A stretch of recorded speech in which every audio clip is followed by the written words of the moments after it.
Eu só queria fazer um registro. Acho que ontem, foi, pro bem ou pro mal, acho que foi apresentado aqui no futebol brasileiro o perfil do novo técnico do Atlético. O Gabi Milito, ele ontem fez 3 alterações ousadas depois que fez o gol de empate para ganhar o jogo e ganhou o jogo. Né? Jogou cartada pesada, terceiro jogo, o cara tem que ter coragem, cara. Pôs o Vargas, pôs o Igor Gomes, pôs o Scarpa, tudo ao mesmo tempo, depois que fez 1-1. E foi para cima, ganhou o jogo, conseguiu o título, e é muito parecido com o que ele fez com um tremendo azar no jogo com o Fluminense, lá em Buenos Aires, quando o Argentino Júnior teve tudo para encaminhar a classificação e eliminar o time que viria a ser o campeão.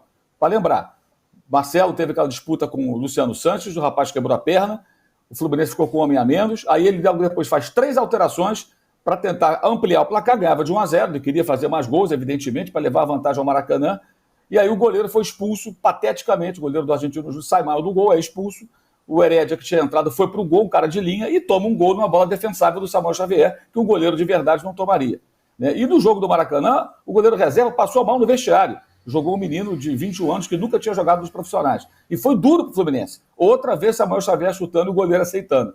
Então, é um time jovem de 23, 24 anos de média de idade, que encarou o Fluminense campeão da Libertadores, poderia ter eliminado, e tinha muito do trabalho desse treinador. O Atlético fez uma contratação interessante, agora, ele é o tipo do técnico que não vai ter muitos cuidados em certas situações. Não sei se vai ser uma versão mais moderna do Galo doido, mas vai ser isso aí. O pessoal pede muito aqui no Brasil. Antes não era nem ele, mas tragam o BKSS, né? Que foi auxiliar do São Paulo e depois seguiu sua própria carreira. O BKSS é mais louco ainda. Entendeu? Joga sem zagueiro, põe todo mundo no ataque, às vezes dá certo, às vezes não dá. O Atlético fez uma contratação de um técnico arrojado. E fazer essas mudanças da maneira que ele fez num jogo como o de ontem, jogando com torcida única no Mineirão, só a torcida do Cruzeiro, e perdendo o título, jogar dessa maneira e dar certo, acho que são assim, as credenciais, o perfil desse técnico que o pessoal ficou conhecendo ontem. Muita gente conheceu ontem e deu certo. Ele foi campeão mineiro com 3 jogos apenas. Acho que isso é bem relevante e vai ser um ponto interessante para acompanhar no Atlético com o comando do Milito, que não tem nada a ver com o seu antecessor. Nada, zero, que era o Scolari. Só para acrescentar o que falar, Arnaldo. Diga lá, vai lá. Só para acrescentar, te passo a bola já, Danilo. O Milito, ele estreou há uma semana.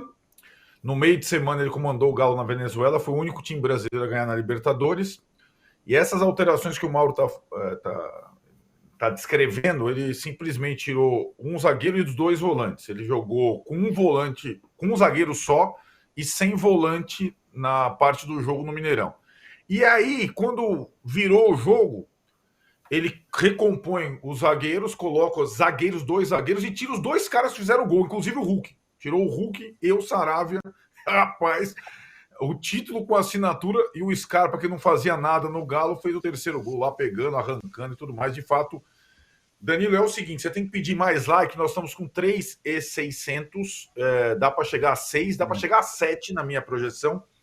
E também dou um salve aqui para Carolina Santos, que mandou uma pergunta sobre o De Bruyne. Nós vamos falar, se der tempo, no finalzinho, sobre a insana batalha pelo campeonato inglês. Que coisa maravilhosa. O Trajano tá felizão, olha lá, ó o tamanho, ó.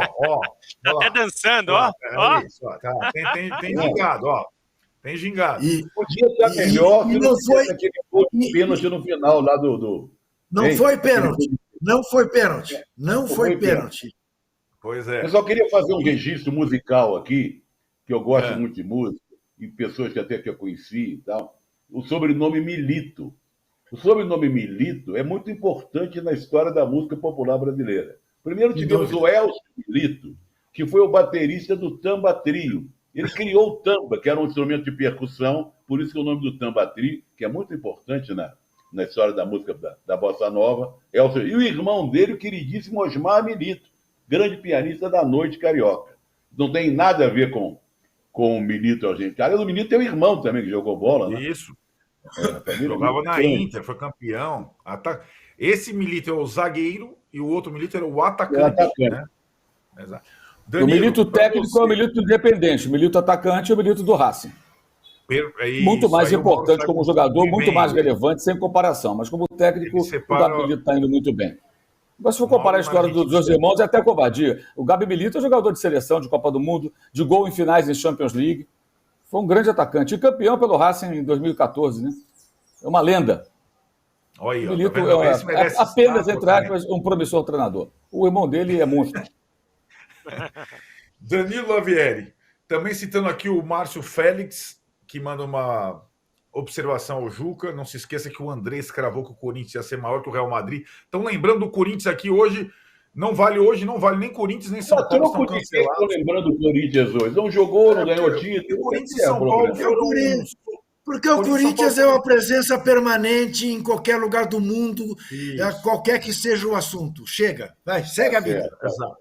Danilão, fale um pouco sobre esses últimos temas, mas eu ia te passar uma pergunta sobre dois personagens perdedores no final de semana, hein? Para mim foram os grandes derrotados do final de semana. Dois técnicos, Rogério Ceni no Bahia e Juan Pablo Vojvoda no Fortaleza. Perderam finais gigantes para os rivais e eram favoritaços. E perderam, hein, Doninho? E eu acrescento favoritados aí... também não eram, não. Pera. Vamos botar. Favoritados eram favoritos. Sem o tá. Favoritos. Manda aí, Danilão. Ih, Danilão sentiu. Travou. Ele virou estátua. Voltou. Eu tô fora. Eu tô fora aqui. Tô no meio de uma tempestade fora de São Paulo e a internet tá indo e voltando. Você não tá nem em Salvador, nem em Fortaleza, né? Não. Eu tô no Ceará, cara. Tô do lado de Fortaleza. Não tô exatamente em Fortaleza. Olha aí. Acompanhei o jogo aqui em loco aqui, o Ceará e Fortaleza no sábado, aliás, num bar que só tinha torcedor do Fortaleza. Mas eu acrescento na lista de técnicos perdedores o Felipão, porque a gente estava elogiando o Milito e as mudanças que o Milito fez, e ele estava aí, ele fez tudo isso que fez no Atlético Mineiro em uma semana, né? Ele conseguiu fazer a troca, jogou com o time titular na Libertadores, enquanto a gente viu o Flamengo e o Palmeiras, por exemplo, poupando, e fez o que fez no Atlético Mineiro com uma semana de time, depois do Felipão ter saído de lá para lá de contestado, né? E como você disse, do Scarpa também.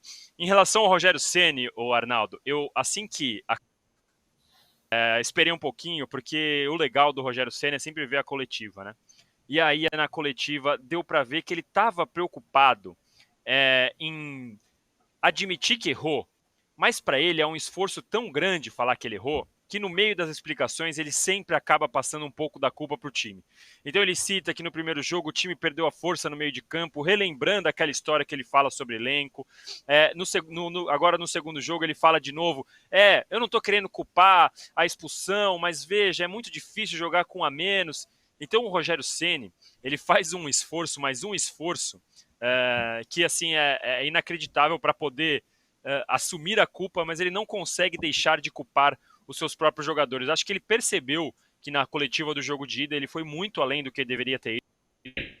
Mesmo assim, ele não consegue chegar e fazer o que a gente vê o Abel fazendo, o Felipão quando estava no Atlético Mineiro, o próprio Renato Gaúcho, técnicos que chegam e falam, a culpa é toda minha, mesmo que a gente aqui, entre nós, a gente fala, não é e tal, mas do jeito de blindar. O Rogério Ceni ainda precisa aprender muito isso. Em relação ao Vojvoda, eu acho que fica a questão dele ter perdido para um time que está na Série B, para um time que estava, assim, o Ceará não estava exatamente tão forte, e os torcedores do Fortaleza, conversando um pouquinho antes, todos tinham certeza da vitória, todos tinham certeza que ia ser mais um título consecutivo, e os pênaltis do jeito que foi uma loucura. Foram 3 pênaltis seguidos. Eu até lembrei de outro time, viu, Arnaldo? Nessa decisão de pênaltis do jeito que foi Fortaleza e Ceará.